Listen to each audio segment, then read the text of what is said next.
Olá, eu sou Charles Pantoja. Seja muito bem-vindo à nossa série de podcasts sobre classificação de produtos de origem vegetal.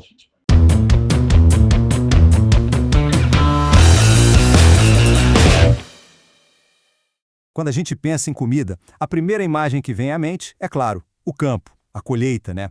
Mas uma das batalhas mais importantes para a nossa segurança alimentar acontece bem depois, em silêncio, dentro daqueles silos gigantescos. É uma luta invisível, uma corrida contra o tempo e contra inimigos que a gente nem vê, para proteger os grãos que alimentam o mundo todo. E o que está em jogo nessa batalha? Olha, é assustador.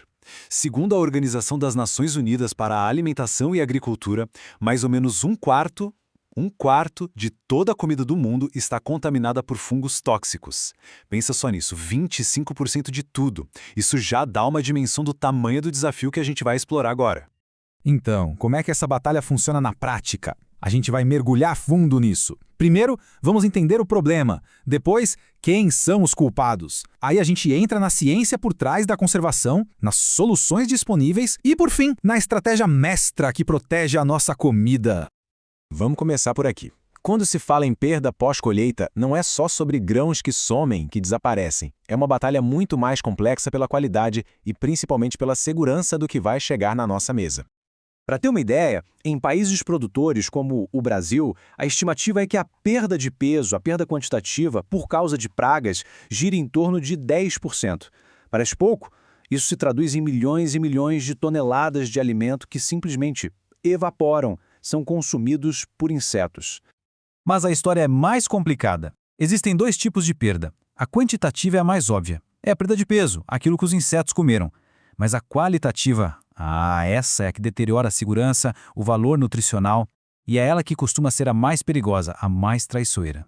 E aqui está um ponto que é crucial entender. Um dano raramente vem sozinho. O estrago que um inseto faz quando perfura a casca do grão, ele quebra a barreira de proteção natural. É como se ele arrombasse a porta, sabe?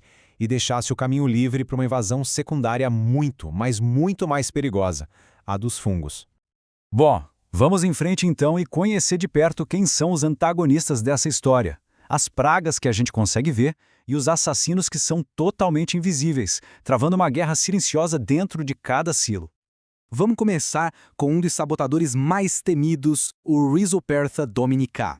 Ele é um besouro bem pequeno, mas o potencial de destruição dele é gigantesco. E o pior, ele é super resistente ao calor, o que faz dele uma ameaça econômica enorme no mundo todo. Agora, conheçam o gorgulho. A tática dele é um verdadeiro trabalho interno, quase um crime perfeito. A fêmea vai lá, fura um grão saudável, bota um único ovo e fecha o buraco. A larva então cresce ali dentro, escondida, comendo o grão de dentro para fora, de forma totalmente invisível até que já é tarde demais. E agora a gente entra na parte que é de verdade assustadora. A ameaça invisível. As micotoxinas. Olha só, elas não são os fungos, mas sim substâncias químicas tóxicas que eles produzem. E os efeitos para a saúde, tanto de humanos quanto de animais, são gravíssimos. Elas podem causar câncer e detonar o nosso sistema imunológico. E quem são os principais culpados por trás dessas toxinas? Basicamente, fungos dos gêneros Aspergillus, Fusarium e Penicillium. Eles se dão super bem quando as condições de armazenamento não são as ideais, principalmente com umidade alta. É aí que eles transformam um alimento nutritivo em veneno. Certo. Então, como é que se luta contra essas ameaças todas? A resposta está na ciência, em entender e controlar um equilíbrio muito delicado de 3 fatores que são chave. O destino de uma safra inteira, acredite, depende do controle desses 3 elementos: umidade, temperatura e tempo. Gerenciar esse triângulo é o que define se o grão continua seguro ou se vira um banquete para pragas e fungos. E essa tabela aqui, nossa, ela mostra essa relação de um jeito perfeito. É quase uma receita para o desastre se as coisas saírem do controle. Umidade passou de 13%, pode esperar que os fungos vão fazer a festa. Temperatura subiu muito, os insetos se reproduzem numa velocidade alucinante. A ciência é clara e as regras são bem rígidas.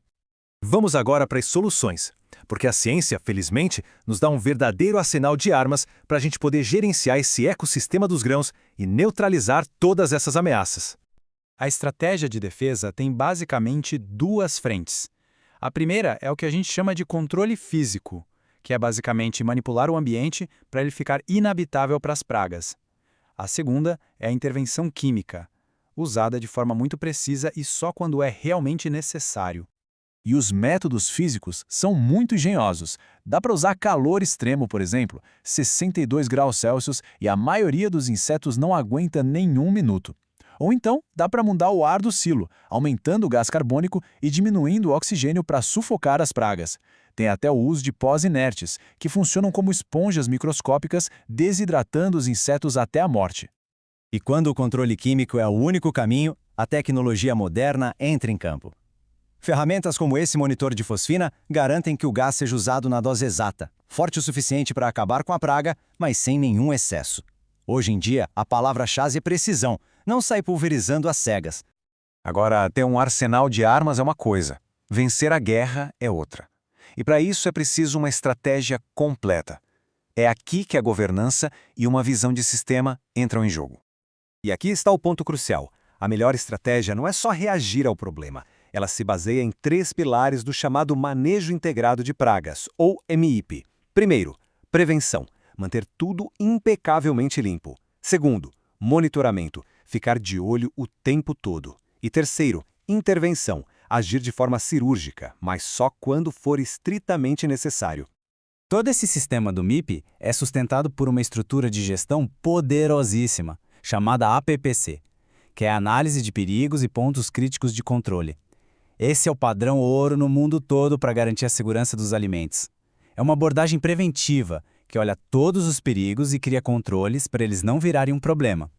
E essa estratégia do APPCC vira prática no dia a dia com uma série de procedimentos operacionais padronizados, os POPs. Cada um deles, seja análise em laboratório, seja a limpeza, seja a rastreabilidade, transforma a segurança alimentar num processo que pode ser verificado e repetido. Nada é deixado ao acaso. Essa citação aqui, olha, ela resume a questão central de forma perfeita. Um silo não é só um depósito, um container. Ele é um ecossistema vivo, complexo e muito sensível. Gerenciar isso com precisão científica não é só uma questão de lucro, mas de segurança para todo mundo. No final das contas, a segurança do nosso pão de cada dia, do arroz, do feijão, depende dessa batalha silenciosa travada bem longe dos nossos olhos. A pergunta que fica no ar é, com as mudanças climáticas e novas pragas aparecendo, será que as nossas defesas estão evoluindo rápido o suficiente para os desafios que vêm pela frente?